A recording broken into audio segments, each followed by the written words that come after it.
अस्सलाम वालेकुम dear student. BA BSc के सिलसिले में जो मैक्रो इकोनॉमिक्स पेपर बी के लेक्चर आपके चल रहे हैं, तो मैंने फील किया है कि जूम पे हर स्टूडेंट के पास फैसिलिटीज़ नहीं है कि वो क्लास ले सके। तो मैं ये लेक्चर इसकी रिकॉर्डेड करके आपके व्हाट्सएप ग्रुप में भी शेयर कर रहा हूँ। लेकिन बदकिस्मती से मैं ये देख रहा हूँ सिर्फ 3 से 5 स्टूडेंट इसको वॉच कर रहे हैं, बाकी स्टूडेंट कोई रिस्पॉन्स नहीं दे रहे। अगर ये सिलसिला यूं ही जारी रहा तो इससे ना सिर्फ आपका नुकसान होगा, बल्कि आपकी एब्सेंटीज काउंट हो जाएगी, जो कि स्टॉक ऑफ की ज़मरे में आएगी, जिससे आपके लिए फिर दोबारा दाखिला लेना बड़ा मुश्किल हो जाएगा। इसलिए जो लेक्चर रोज़ाना की बुनियाद पर आपके व्हाट्सएप ग्रुप में शेयर किया जाए, इसका मतलब ये है कि वो यूट्यूब चैनल पे अपलोडेड हो चुका है, जो किसी फुर्सत के लम्हात में आप इसको वॉच कर सकते हैं। तो आज इस चैप्टर का कैनेडियन जो इकोनॉमिक्स 2 हमारी चल रही है, इसका एक और मेथड हम पढ़ रहे हैं जो कि है ज़ारिब मल्टीप्लायर। तो mathematical proof for multiplier formulas and alternative method कल हमने ए डी और एस मेथड से पढ़ा था। आज हम ज़ारिब के फार्मूला मजमूई तलब और मजमूई रसद के तरीके की मदद से पढ़ते हैं और देखते हैं कि बचत और सरमाकारी के तरीके के ऊपर ये किस तरीके से इसके असरात मुरतब होते हैं। कौमी आमदनी के तवाज़ुन जो कि केन्स ने पेश किया था, वो A D is equal to S यानी बचत और सरमाकारी के तरीके से भी पेश किया था। बचत की और सरमाकारी की टू सेक्टर इकानमी में स्टैंडर्ड इक्वेशन जो बनती है वो Y is equal to 1/s S naught plus I naught. अब जो मल्टीप्लायर है कि आई नाट में डेल्टा आई नाट और वाई में डेल्टा वाई जमा करने से so Y plus delta Y is equal to 1/s minus S naught plus I naught plus delta I naught, यानी वाई में डेल्टा वाई ऐड किया और आई में डेल्टा आई ऐड किया। अब y plus delta Y is equal to 1/s, इसको सब से मल्टीप्लाई कर दिया तो हमारे पास जो इक्वेशन डेवलप होती है वो 1/s S naught plus 1/s I naught plus 1/s plus delta I naught. अब तीन में से एक को तफरी करने से, यानी ये जो इक्वेशन आई है 3, इसमें से 1 को सब्ट्रैक्ट किया तो हमारे पास जो इक्वेशन डेवलप हुई है वो delta Y is equal to 1/s is equal to delta I naught. So delta y over delta I naught is equal to 1/s is equal to 1/MPS।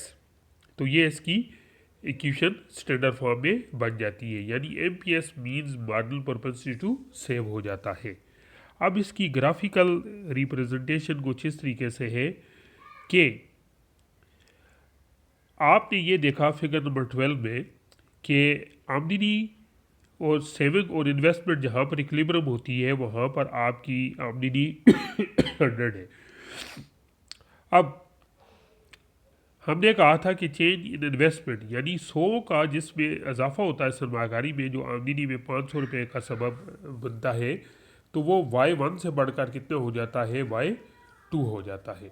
अब यहाँ पर ये सिचुएशन है कि जो हमने डेफिनेशन की थी कि आई में डेल्टा आई नॉट ऐड करने से और जिस तरीके से सरमाकारी में इजाफा 100 का हुआ और आमदनी में 400 का इजाफा होगा। पहले हम E1 पर था, अब शिफ्ट होकर E2 पर चले गए हैं। तो ज़ारिब के ग्राफी वजात सेविंग और इन्वेस्टमेंट मेथड से हो गई है। अब जी नज़रिया ज़ारिब का तनकीदी जायज़ा, यानी ज़ारिब के ऊपर जो क्रिटिकल व्यू आए थे उसका ये कि तरगीब याफ्ता सरमायादारी की नज़रअंदाजी है। केंद्र ज़ारिब का जो नज़रिया पेश किया इसमें सिर्फ खुद इख्तियार सरमायाकारी के असर कौमी आमदनी पर दिखाया गया है। हालांकि सरमायाकारी एक दूसरी किस्म होती है जिसे तरगीब याफ्ता सरमायाकारी कहते हैं। तरगीब याफ्ता सरमायाकारी जो होती है कि वजूद में खुद इख्तियार सरमायाकारी तब्दीली के कौमी आमदनी पर असरात कहीं ज़्यादा होंगे। सुपर मल्टीप्लायर का तस्वर पेश किया जाएगा। दूसरा क्रिटिसाइज़ क्या है, वक्फे और अरसे। केन्स के पेश करदा सरमाकारी के ज़ारिब के नज़रिए में ये फ़र्ज़ किया गया कि आमदनी और सर्फ में कोई वक्फा नहीं है होता है, लेकिन इसका बरक्स क्योंकि अमली ज़िंदगी में कई एक वक्फे हैं जैसे सर्फ पैदाइश और तकसीम दौलत में वक्फा पाया जाता है। इसी तरीके से तीसरा रीज़न क्या है, तकसीम दौलत में तब्दीली।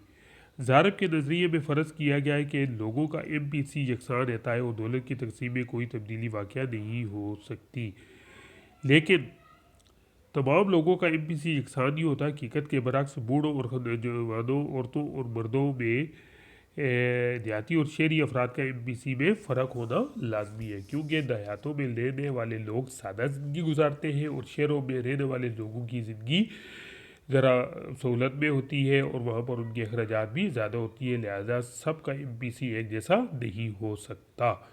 आमदनी की नदी से रसाओ। ज़ारब के नज़रिए में फ़र्ज़ किया गया है कि बचाई और हुकूम सरमाकारी की नज़र होती है और लोगों को अपनी बचतों से दरमदाज या टैक्सों की सूरत में कोई अखराजात बर्दाश्त नहीं करने पड़ते। लेकिन आज के दौर में कोई भी मीशत सिर्फ दो शुबी मीशत है, ना कोई मीशत सिर्फ बंद मीशत है। लिहाजा कोई कोई भी इकानमी जो है वो क्लोज इकानमी नहीं हो सकती, ना 2 सेक्टर ना 3 सेक्टर, बल्कि इकानमी में हमें क्या बर्दाश्त करना पड़ता है, ट्रेड भी बर्दाश्त करना पड़ता है। लिहाजा इकानमी में कभी भी क्लोज नहीं होती, बल्कि ये ओपन इकानमी होती है। ज़ारब के असर की मज़ीद वज़ाहत, बहुत ही इंपॉर्टेंट क्वेश्चन है ये। 3 इसके पॉइंट है। सरकारी अखराजात का ज़ारब, टैक्स ज़ारब, सुपर ज़ारब, इंतकाल अदायगियों का ज़ारब। पंजाब यूनिवर्सिटी के अक्सर पेपरों में इन चारों जो ऊपर पॉइंट है इसमें से 2 और समटाइम 3 पॉइंट आ जाते हैं, यानी 20 मार्क्स का भी क्वेश्चन आ सकता है, जो कि बहुत आसान भी है और आप आसानी के साथ पे कर सकते हैं। अच्छा जी, सबसे पहले हम डिस्कस करते हैं सरकारी अखराजात का ज़ारब। सरकारी अखराजात जिस वक्त हम डिस्कस करेंगे तो हमारे नज़दीक क्या होगा कि 3 सेक्टर इकानमी होगी और 3 सेक्टर इकानमी में A, D और S वहाँ पर एक दूसरे की इक्वलाइज होते हैं, जहाँ पर C+I+G=C+S+T आपस में बराबर हो। अब जी स्टैंडर्ड फॉर्म क्या है, y=1/1 - C C0 I0 G0 - CT0। सो y में डेल्टा y ऐड करने से और g में डेल्टा G0 ऐड करने से, तो ये हमारी 2 इक्वेशंस डेवलप हो जाती है। यानी सरकारी अखराजात में इजाफे से आमदनी में कई गुना जो इजाफा होता है वो सरकारी अखराजात का ज़ारब होता है, जो ऊपर डेफिनेशन लिखी गई है। अब ये 2 इक्वेशन से इनको सिमल्टेनियस इक्वेशन बनाएं, यानी 1 - C को C0 से मल्टीप्लाई करें, I0 से मल्टीप्लाई करें, G0 से मल्टीप्लाई करें, तो हमारे पास ये इक्वेशन बन जाती है। फिर इसको इस इक्वेशन से मल्टीप्लाई 1 - C ऊपर वाली करके सब्ट्रैक्ट करें, तो हमारे पास जो इक्वेशन रह जाती है बाकी सारी एलिमिनेट होने के बाद, delta y=1/1 - C into delta G0। So delta y को डेल्टा G0 के नीचे क्रॉस मल्टीप्लिकेशन किया तो ये K stand for multiplier, G stand for government expenditure multiplier, delta y और डेल्टा G0=1/1 - C, जो किसके बराबर होता है, आपके MPC के बराबर। तो हम कह सकते हैं कि K multiplier G government expenditure, तो डेल्टा y और डेल्टा G0=1/1 - MPC। ये हो गया जी गवर्नमेंट एक्सपेंडिचर मल्टीप्लायर। फिर रिपीट कर देता हूँ कि सरकारी अखराजात में इजाफे से कौमी आमदनी में जो कई गुना इजाफा होता है उसे हम सरकारी अखराजात का ज़ारब कहते हैं। टैक्स ज़ारब टैक्स और कौमी आमदनी में मनफी रिश्ता पाया जाता है। लिहाजा अगर खुद इख्तियार टैक्सों में कमी कर दी जाए तो इसकी बिना पर मुल्क में आमदनी में इजाफा होता है और खुद इख्तियार टैक्सों में इजाफे से मुल्क की आमदनी में कमी वाक़या हो जाती है। अब हम मजमूई तलब और मजमूई रसद के तरीके की मदद से कौमी आमदनी की तयन की सतह की मसवात से टैक्स ज़ारब अखज़ करते हैं। इस सिलसिले में हम ये मसवात अखज़ करते हैं। y=1 - C = C0 I0 G0 - CT0।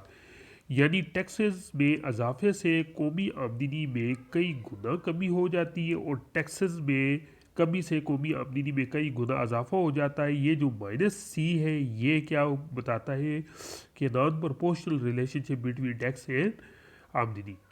सो y में डेल्टा y ऐड करने से और T0 में डेल्टा T0 ऐड करने से ये हमारी इक्वेशन डेवलप हो जाती है। और आखिर में हम इसको मज़ीद सिंप्लीफाई करें, यानी 1 - C को C0 I0 G0 - CT से मल्टीप्लाई करें और आखिर में सिमल्टेनियस इक्वेशन बनने के बाद कुछ चीज़ें एलिमिनेट हो जाएंगी। एज यूजल डेल्टा वाई यहाँ पर रह जाएगा 1 minus C into minus C delta T naught. इसको रीअरेंज करके लिखा, K stand for multiplier, T stand for tax, delta Y और delta T naught 1/1 minus C delta T naught C minus C 1/1 minus C represent M P C और 1 minus M P सी की नुमाइंदगी करता है। तो ये हो जाएगा आपका कौन सा ज़ारिब, टैक्स ज़ारिब। यानी फिर मैं रिपीट कर देता हूँ, सरकारी अखराजात में इजाफे से कौमी आमदनी में कई गुना इजाफा होता है और टैक्सेस में इजाफे से टैक्स ज़ारिब में टैक्सेस में इजाफे से कौमी आमदनी में कई गुना कमी वाक़या हो जाती है, जिसको हम टैक्स ज़ारिब कहते हैं। आप इसको मैथमेटिकल वे को समझें, डेफिनेशन याद करें और इसको फिर इंशाल्लाह इख्तिताम पर मैं आपको डायग्राम की शक्ल में भी बनाकर बताऊंगा। तो ये फिर एक दफ़ा आपको एडवाइस कर रहा हूँ, इस लेक्चर को लाजमी वॉच करें, बहुत इंपॉर्टेंट लेक्चर चल रहे हैं और इसी बेस पर आपकी अटेंडेंस होगी। तो नेक्स्ट लेक्चर तक अल्लाह आपका हामी नासिर हो।